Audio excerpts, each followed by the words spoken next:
Warahmatullahi wabarakatuh. Waalaikumsalam warahmatullahi.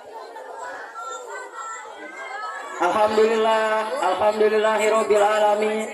Assalatu wassalamu ala asyrofil anbiya'i wal mursalin wa ala alihi wa sahbihi ajmain. Amma ba'd. Yang terhormat jajaran Dewan Guru dan semua teman-teman yang berbahagia, pertama-tama mari kita panjatkan puja kepada Yang Maha Esa, puji kepada Yang Maha Suci, dan syukur kepada Yang Maha Ghafur. Salawat serta salam tak lupa kita curah limpahkan kepada junjungan kita Habibina wa Nujbina Nabi Muhammad SAW, kepada keluarganya, sahabatnya, tabiatnya, dan kita semua para pengikut insya Allah selalu taat sampai akhir zaman. Ma'asyiral muslimin rahimakumullah. Pada kesempatan yang sangat berbahagia ini, saya akan menyampaikan sedikit ceramah tentang bahaya sifat riya dalam beribadah. Arya berasal dari kata-kata jara yang bermakna memperlihatkan. Sedangkan yang dimaksud dengan riya adalah memperbagus suatu amalan ibadah tertentu seperti sholat, saum, puasa, atau lainnya, dengan tujuan agar mendapat perhatian dan pujian manusia. Al-Hafiyah Ibnu Hajar Al-Asqalani dalam kitabnya Fathul Bari berkata, ya ialah menampakkan ibadah dengan tujuan dilihat manusia, lalu mereka memuji pelaku amalan itu. Riya adalah salah satu penyakit hati yang sangat berbahaya. Bahkan penyakit hati inilah yang dikhawatirkan Rasulullah SAW akan menimpa umatnya. Sebagai sabdanya, sesungguhnya yang paling ditakutkan dari apa yang saya takutkan menimpa kalian adalah asyirikul asghar, syirik kecil. Maka para sahabatnya bertanya, apa yang dimaksud dengan asyirikul asghar? Dia Shallallahu Alaihi Wasallam menjawab, ar-riya. Hadis riwayat Ahmad dari sahabat Mahmud bin Labid, nomor 27742. Mengapa Rasulullah sampai takut pada penyakit hati ini akan menimpa umatnya? Begitu berbahayakah sifat riya ini? Telah jelas bahwa sifat riya sangatlah berbahaya.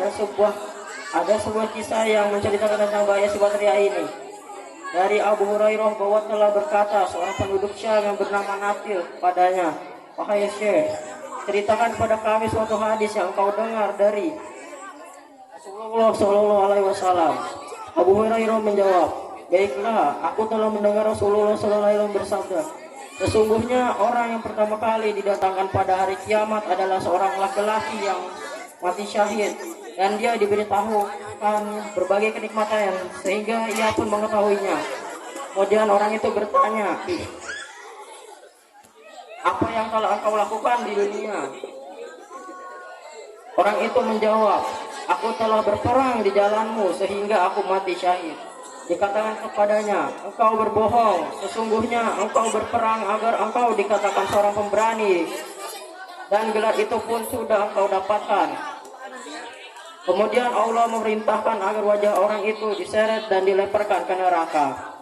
Kemudian didatangkan lagi seorang pembaca Al-Quran, dan dia diberitahukan berbagai kenikmatan, maka dia pun mengetahuinya.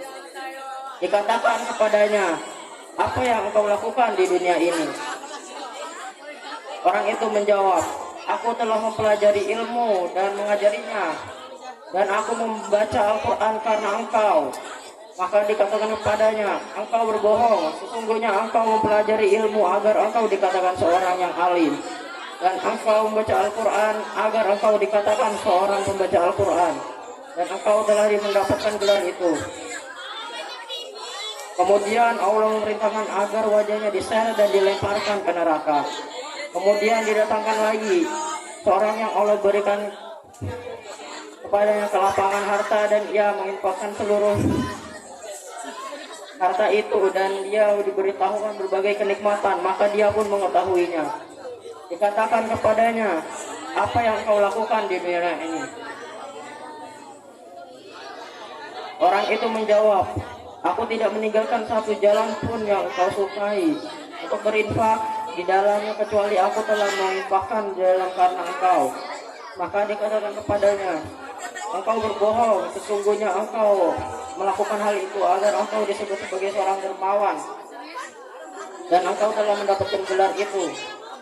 Kemudian orang itu diperintahkan agar wajahnya diseret dan dilempar ke neraka. Hadis riwayat Muslim. Dari kisah di atas telah memberikan pelajaran bagi kita bahwa kita melakukan suatu ibadah hanya karena ingin dilihat dan dipuji manusia. Semua amalan ibadah kita itu akan sia-sia dan tidak diterima Allah Subhanahu wa taala. Rasulullah sallallahu alaihi wasallam bersabda, sesungguhnya Allah Subhanahu wa taala tidak menerima suatu amalan kecuali dengan ikhlas dan dengan mengharap wajahnya. Riwayat Nasai dengan sanad bagus. Dan Allah Subhanahu wa taala berfirman dalam Al-Ghasyiyah ayat 1 sampai 4. Sudah datakah kepada berita tentang hari pembalasan? Banyak muka pada hari itu tunduk terhina, bekerja keras lagi kepayahan, memasuki api yang sangat panas, di neraka. Itulah bahaya dari sifat ria yang dijelaskan oleh Allah Subhanahu wa taala di dalam Al-Ghasyiyah.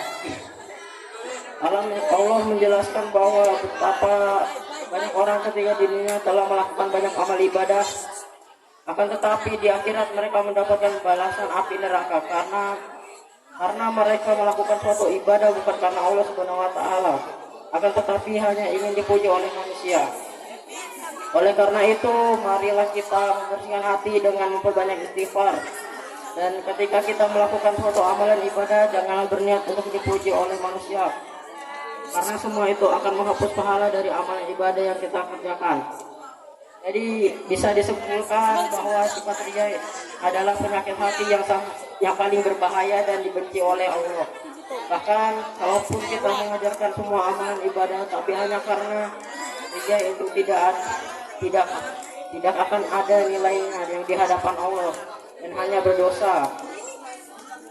Sebelum saya tutup ceramah saya pada hari ini, saya akan foto berhubungan dengan bahaya sifat ria. Puasa dikaya dimakan gada, gadanya bengong di siang bolong. Orang yang ria dalam beribadah bagikan nabung di kantong yang kosong.